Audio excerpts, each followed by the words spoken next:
Guys, good morning.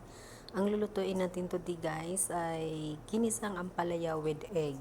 So, may kanya-kanya tayong version kung paano tayo magluto ng ginisang ampalaya.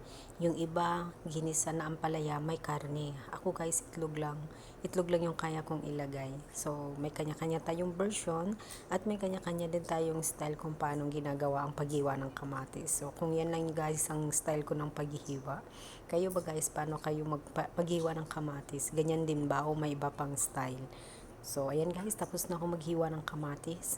At ito guys, isusunod ko na yung onion o yung sibuyas. Kadalasan guys talaga, ang ginagamit namin dito puti.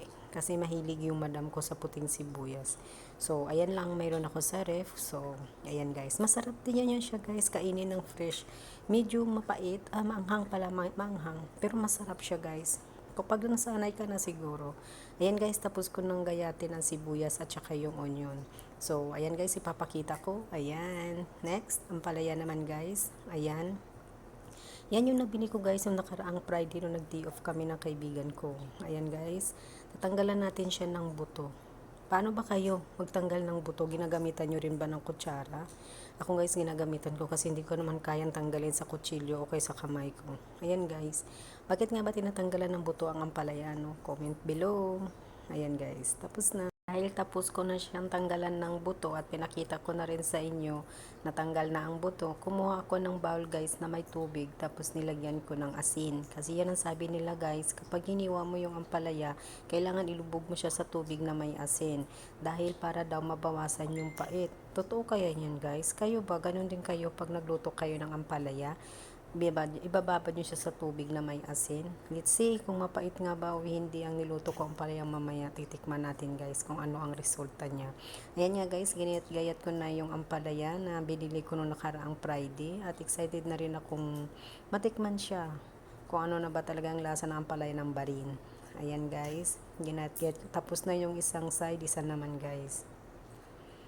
Kayo guys, paano kayo magayat ng ampalaya? Paslanting ba o pag ganyan din kagaya sa akin? Kasi yung iba guys, may ibang style sa paggayat ng ampalaya. So, kung paano yung style nila yun. Kanya-kanya tayo ng style eh. Ayan guys, patapos na akong magayat ng ampalaya. Tapos na guys. Ayan guys, nasa loob na siya ng tubig. Anong gagawin natin dyan? Mikos-mikos ba guys? Ayan. Paano nyo ba yan? Na ganyan-ganyan nyo rin ba? O pinipiga-piga nyo? Ako guys, ganyan lang ginagawa ko. Titingnan natin kung mabawasan yung pait niya mamaya. Ayan, tapos na guys.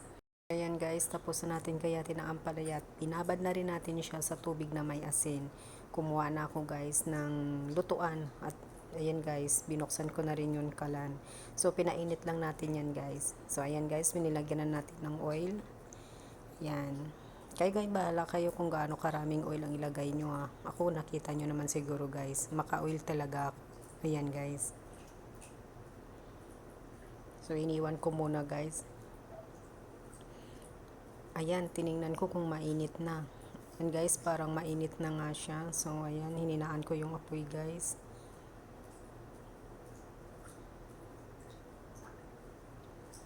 So, let's start. Kunin na natin guys ang una nating ibagsak dyan sa kawali. Bagsak natin guys ang sibuyas na puti. Ayan. Mikos-mikos lang natin guys. Ayan. Guys, wala pala akong onion dyan. Pero meron akong ilalagay na onion powder mamaya guys. Ay, onion powder. Garlic powder pala guys. Garlic powder, sorry. Garlic powder. Ayan guys. Mikos-mikos natin ulit. Ayan. Parang medyo hindi ko na siya gagawing golden brown guys. Yung mag brown brown lang siya ng konti. Ayan. Mikos-mikos lang ang sibuyas. Ayan guys.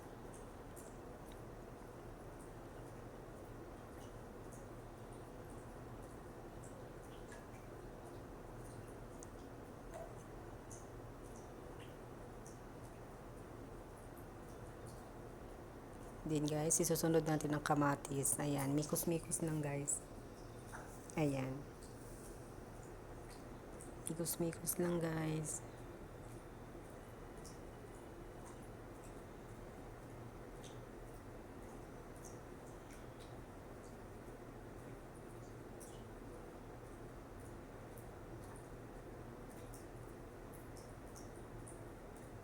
Mikos-mikos lang guys, ayan. Hindi ko na yan guys kailangan lutuin ng masyado ang kamatis. Ayaw ko naman ng ganon. Ayan guys, tinakpan ko siya nung medyo ano lang guys, few minutes. Ayan guys, bubuksan ko na siya. Ayan guys. Oh, parang ganyan lang yan guys. Oh.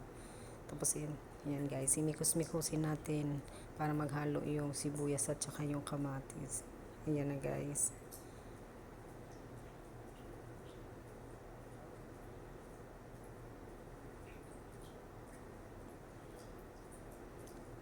So, ayan guys, ilalagay na natin guys ang ampalaya na nilubog natin sa tubig. Ayan guys. Ay, nilagyan ko pala guys ng asin muna. Ayan guys, nilagyan na natin ng asin. Tapos, yan nga sinabi ko sa inyo guys, lalagyan natin ng garlic powder. Tapos, paminta. Tapos guys, nilagyan ko na yan guys ng asin. Tapos, mikos-mikosin na natin. Ayan guys, mikos-mikos lang. Ayan. Ayan guys. Ganyan ako guys magluto ng ampalaya. Ayan. Yung guys, ilalagay na natin ang ampalaya na nilubog natin sa tubig na may asin. Ayan. Ayan guys. Kayo ba guys, paano kayong gusto nyo galutong-luto yung ampalaya guys? Ako dahil guys, hindi. Half cook lang yan guys. Kasi ayoko na masyadong lutong-luto guys. Gusto ko yung pagkagat kung may naririnig pa akong malutong. Yun guys, ang gusto kong luto sa ampalaya. Kasi mayroong iba guys, yung lutong-luto talaga. Ako ayaw ko. Gusto ko yung medyo may crispy siya ng konti. Ayan guys, mikos-mikosin lang natin guys. Ayan.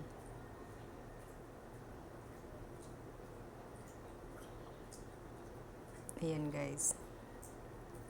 Tatakpan natin siya. Few minutes lang yan guys. Ayan, bubuksan natin guys. Ayan. Mimikos-mikos ulit guys. Ayan guys.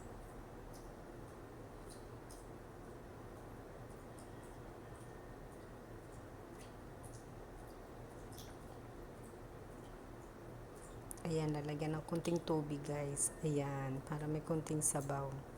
Ayan guys. Mikos-mikos ulit. Di guys, nakikita nyo diba? Green-green pa siya. Ayan guys. Lagyan ko sa ng konting magic sarap guys. Para naman sulit ang sarap. Then, mikos-mikos ulit guys.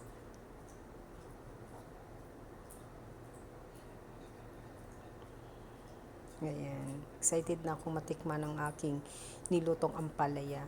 Ayan, tatakpan natin siya guys. Then, ayan na siya. Ayan na siya guys. Mikos-mikos ulit. Ayan. Ganyan lang yan siya guys. Tapos, ilalagay na natin ang egg guys. Ilalagay natin yung binati nating egg. Ilalagay yan. Ano yan guys? Dalawang itlog. Ayan guys. Sa isang ampalaya, dalawang itlog ang nilagay ko guys. So, yan. Mikos-mikos natin ulit guys. Ayan. Ayan guys. Kayo ba manipis kayo maghiwa ng ampalaya guys? Ako tingnan nyo guys, yung hiwa ko ng ampalaya, hindi yan siya manipis guys.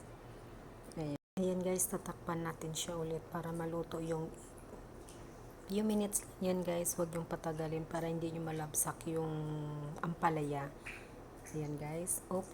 Ayan guys, tingnan mo, green pa yung ampalaya, diba? Kasi ayaw ko guys ng malabsak. So ayan guys, finished product. Tapos kung nalutuin ang ampalaya with egg guys, ayan magsasalang tayo ng sinaing kasi nakalimutan kong magsaing guys. So ayan guys, nagsalang muna ako. Then after din guys, iniwan ko na doon yung sinaing ko sa kabilang kitchen. Pumunta ako sa kusina guys ng hardinero kasi bawal magluto doon guys ng isda, baka mangamoy yung buong bahay. So ayan nga guys, pinapakita ko sa inyo ang kapal ng hiwa nung naghihiwa ng isda guys. Ang sabi ko nipisan lang. So anong magagawa natin? So ano ang partner ng ampalaya with egg? Pritong isda. So ayan guys, kukuha tayo ng dalawa na ipiprito natin guys para may kapartner yung ampalaya with egg natin. So ayan guys, hinuhugasan ko na. Ayan guys, nakaseparate na yung dalawa. At itatabi natin yung natira para may ulam naman tayo guys sa susunod na araw. Ayan nga guys, lalagyan ko na siya ng asin. Yung asin pala yan guys, ay may nakamix na paminta. So ayan guys, lalagyan natin ng asin. Ayan guys. Mikus-mikusin natin guys. Ayan, ilagyan natin ng asin. Ayan guys. Kusina ng hardinero namin yan. Nilagyan din namin guys. Nilagyan ko na rin yan guys ng magic sarap para sulit ang sarap. Ayan guys, okay na. So nagsalang na ako dyan guys ng kawali. Tapos tatakbo muna ako saglit guys para checkin yung aking sinaing.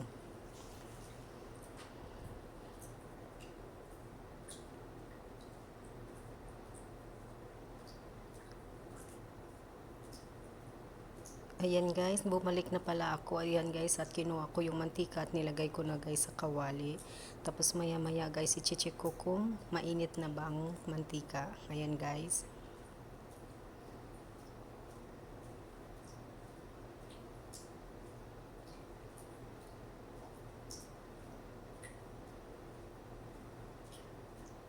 Init na nga guys, ayan, ginalaw-galaw ko na rin at ilalagay na natin yung isda guys. Ayan guys, ilalagay na natin ang isda. Ayan. So, antayin natin guys na maluto yung kabila at babalik ta rin natin guys. Tatakbo ulit ako dun guys, titingnan ko ulit yung sinaing ko. Tapos babalik ako ulit guys para balik ta rin yung isda.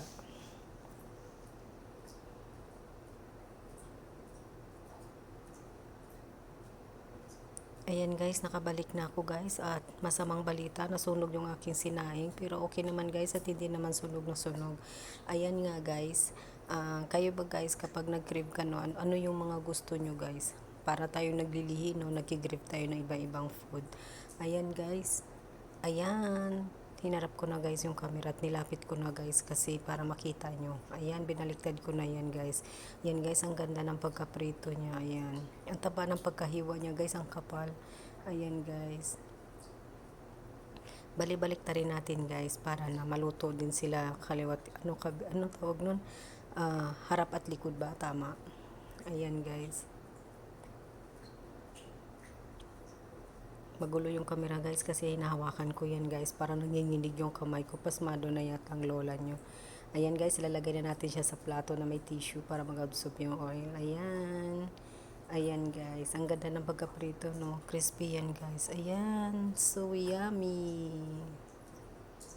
Ayan na ang finished product guys, yung ampalaya, yung pritong isda at saka yung rice. So, ano pang inaantay? What are you waiting for, Sophie? Tikiman time! Ayan na guys, titikman na natin ang ating niluto. See you the next video. Bye!